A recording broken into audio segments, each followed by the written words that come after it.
जय श्री हरि भक्तों, स्वागत है आपका हमारे चैनल आत्मा के सफर में। देखिए, नाम जप में ऐसी काफी सारी रहस्यमयी शक्तियां हैं जो एक साधक को मिलती है समयानुसार। इसको आप एक खजाना भी मान सकते हैं जो प्रत्येक साधक को मिलता है। अभी खजाना किस प्रकार का है? देखिए, खजाना तो वास्तविक रूप से खजाना कहने से नहीं, अगर आप उसको सामने से देखते हैं, आप उसका अनुमान लगाते कि क्या क्या नहीं हो सकता है इससे, तब जाके वो खजाना प्रतीत होता है। अब देखिए, गड़बड़ कहाँ हो गई कि हम खजाने को छोड़कर छोटी मोटी चीजों की मांग कर बैठते हैं। बीच रास्ते में जैसे उस मार्ग पर चले कि वहां तक पहुंचोगे, जब जाके आपका लक्ष्य प्राप्त होगा। आपको उस जगह जहां पर आपको एड्रेस दिया है, जहां पर पहुंचने के पश्चात आपको प्रत्येक प्रकार की समस्याओं को समाधान मिल जाएगा। लेकिन क्या हुआ कि बीच रास्ते में काफी ऐसे प्रलोभन के मार्ग खुले, वहां पर ही आकर आधे साधक अटक गए। भाई, ये चीज मिल गई, वहां अटक गए। ये वैभव मिल गया, संपत्ति मिल गई, बड़ी बड़ी चीजें हो गई, तो वहां अटक गए। ऐसा नहीं होना चाहिए। इस मार्ग पर चलते रहना चाहिए अंतिम समय तक। अब देखिए कैसे कि एक साधक जब प्रभु के नाम का स्मरण करते रहता है, भगवान का नाम का स्मरण करते रहता है और चलता रहता है, तो धीरे धीरे प्रत्येक प्रकार की चीजें मिलने की संभावना बनी रहती है। लेकिन संशय नहीं होना चाहिए भीतर, है ना। हृदय में संशय नहीं होना चाहिए। वो विश्वास है ना, वो बना हुआ रहना चाहिए। आपके ऐसे भीतर उत्पन्न नहीं होना चाहिए कि नहीं ये कैसा होगा। तुलनात्मक बुद्धि है हमारी, जितने भी मनुष्य है वो तुलनात्मक बुद्धि का यानी अनुसरण ज्यादा करते हैं। बुद्धि तर्क वितर्क ज्यादा करती है कि होगा तो किस प्रकार से होगा। भाई, बिना मेहनत के, बिना हाथ पांव चलाए फिराए कैसे होगा, कुछ हासिल कैसे होगा। ऐसी बुद्धि ज्यादा तर्क करती है। देखिए, जब आपका नंबर आएगा, है ना, जब आपका नंबर आएगा, आपको देने का समय आएगा, तब वो स्वयं ऐसी परिस्थितियां उत्पन्न होगी कि जहां पर आप अच्छी जगह आप काम पर लग जाएंगे, आपका जॉब लगेगा, या फिर आप किसी अच्छे फील्ड में चले जाएंगे और बहुत कम समय में आप बहुत ऊपर तक उठ जाएंगे। ऐसा हो सकता है। आपका समय आएगा, तब आता है, वो प्रत्येक व्यक्ति का आता है, वास्तविकता है। समय लगता है इसमें भी, लेकिन ऐसा नहीं कि आप उस पर विश्वास में कमी आ जाए। विश्वास में कमी नहीं होनी चाहिए। आपको निरंतरता से इस मार्ग को यानी स्मरण करते रहना चाहिए। प्रत्येक स्थिति में स्मरण होना चाहिए भगवान का। अब ये दोष यहाँ पर ही आता है कि हम कमी नहीं, आप कमी केवल यही है कि हम भूल जाते हैं, स्मरण करना भूल जाते हैं, भगवान को याद करना भूल जाते हैं, नित्य निरंतर याद नहीं करते हैं, निरंतरता से याद नहीं कर पाते, उनको धन्यवाद नहीं दे पाते छोटी छोटी चीजों के लिए, प्रत्येक पल के लिए। तो ये सबसे बड़ी समस्या रही है। तो आपको करना क्या है? ईश्वर को याद करते रहना, धन्यवाद प्रकट करते रहना है और उनको नाम से पुकारे। बस जिस उनका नाम लेंगे वो वास्तविक रूप से आपके समक्ष उत्पन्न हो जाएंगे। ये तो है वास्तविकता। भाई, जिस चीज का आप नाम लेंगे, एक समय उपरांत वे आपके समक्ष होंगे ही होंगे। कैसे भी करके होंगे तो जरूर होंगे आपके सामने। अब ये कैसे होता है? ये संभव कैसे होता है? देखिए, संभव तो होता है, वास्तविक रूप से होता ही है। अगर आप अपने घर से किसी को भी, आपके पड़ोसी को भी नाम से पुकारेंगे तो वो आपके समक्ष आएगा।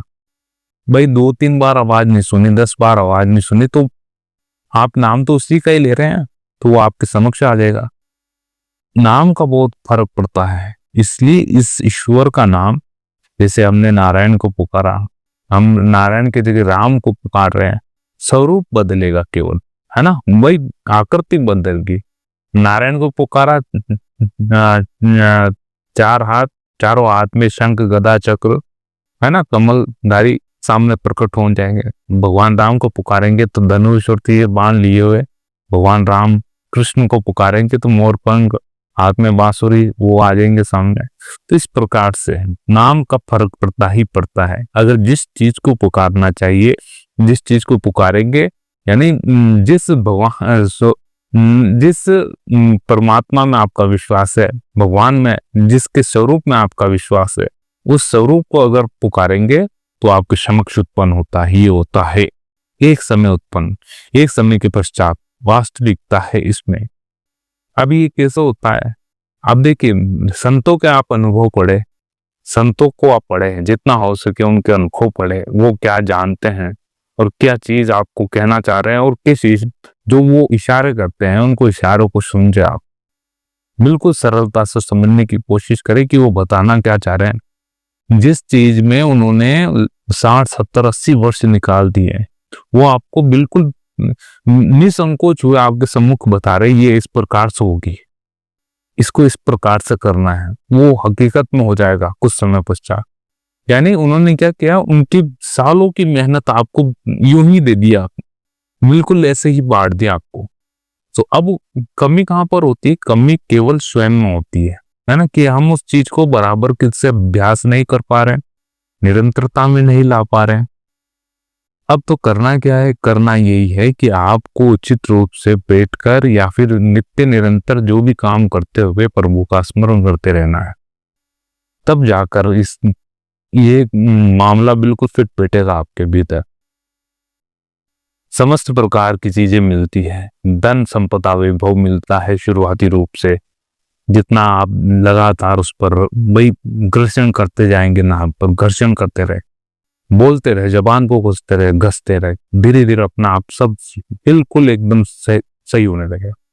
तत्पश्चात धीरे धीरे आकर जो चीज पर्याप्त रूप से आपके पास है तो उससे आपका मोह छूटेगा फिर, अर्थात आपके पास पर्याप्त रूप से धन संपदा वैभव आ गया तो अब आपका मन खट्टा होने लग गया उस भी, नहीं अब ये नहीं चाहिए, इससे हम भाई पेट भर गया इससे, तो उस चीज से मोह हटेगा आपका। तत्पश्चात एक नई भूख जागृत होगी, नई भूख जो भाई सब चीज देख ली, अब एक ही चीज देखनी है, वो है ईश्वर भगवान देखने हैं। फिर तत्पश्चात एक चीज बसती है आपके भीतर, यानी सारी इच्छाओं को भगवान ने क्या किया, मार दिया। किस प्रकार से, सब चीज देख के, कि सब दे दिया आपको, है ना, सब चीज दी, मार दी, खत्म कर दिया आपके भीतर। तो आप खुद ही आपके भीतर असंतोष उत्पन्न हो गया कि नहीं ये सब चीज है, अब मुझको नहीं, अब संतोष चाहिए आपके भीतर।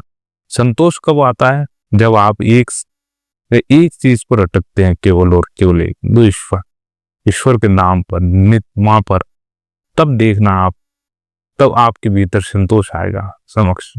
तो ये चीज भगवान जिस प्रकार से अपनी कार्यशैली को व्यवस्थित रूप से किया हुआ है वो केवल और केवल भगवान स्वयं ही कर सकते हैं और कोई नहीं कर सकता। इसलिए वे सब कुछ देखकर आपके भीतर से मिटाएंगे या फिर कुछ भी नहीं देखकर आपके भीतर से मिटाएंगे समय पश्चात, ऐसा भी होता है। लेकिन वास्तविक रूप से जिस चीज की आप भोग की लालसा रहती है, किसी साधक में भोग की लालसा रहती तो उसको सब कुछ देते हैं वे।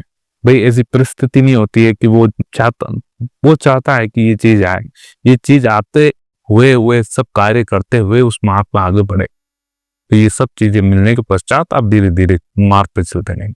और वास्तविक रूप से खजाना क्यों बताया गया है इस चीज को, खजाना इसलिए बताया गया है कि स्वयं ईश्वर आपके समक्ष है, आपके सामने है, वो स्वयं आएंगे आपको लेने, वो स्वयं ही है।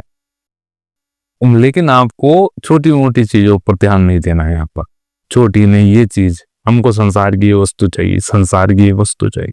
देखिए संसार है मिटने वाला, मिटता है संसार। यहाँ पर कोई भी चीज मैन्युफैक्चर कीजिए, आप कुछ भी चीज बनाए, वो अस्थायी है, उसकी वैलिड डेट है ही नहीं है, एक्सपायरी डेट होती है। कौन सी भी चीज ले लीजिए, वो खत्म हो गया। जल आया तो जल भी एक बार सूखता है, वापस पनपता है, वापस सूखता है। तो यहाँ पर जन्म और मरण का चक्र है संसार में। यहाँ पर जो चीज आएगी वो यानी वापस उसकी मृत्यु होगी, वापस जाएगी, वापस आए, ये आने और जाने का चक्र चलता रहता है। इसलिए इस चक्र को आपको खत्म करना है। वो कैसे, कि प्रभु को स्मरण कीजिए, बारंबार स्मरण करने से क्या होता है कि भगवान के केवल एक शब्द, यानी उनका केवल एक नाम उनके कानों तक पहुंचने के पश्चात वो अपना आप खींच लेते हैं आपको, फिर आपको कहीं भटकने की आवश्यकता नहीं। ये कैसे होता है? ये केवल और केवल भगवान में विश्वास करते उनका नाम स्मरण करने से होता है। श्रद्धा पूर्वक, निष्ठा पूर्वक आप भगवान का नाम स्मरण कीजिए, तत्पश्चात आपको लगेगा कि हाँ, अब सही मार्ग में है, सब चीजें मिलेगी। वास्तविक रूप से यही है कि सब चीजें मिलती है, एक समय में सब चीजें मिलती है। वो आपको एक ऐसे मिलती है कि आप उस चीज की कल्पना नहीं कर सकते। आपको अंतिम समय में भी मिल सकती है या समय से पूर्व भी मिल सकती है। इसलिए ये चीज का आप वास्तविक रूप से ध्यान रखें कि आपको निरंतरता से भगवान के भजन का ध्यान करना है। आपको ये वीडियो कैसा लगा जरूर जानकारी दें। अगर अच्छा लगा हो तो चैनल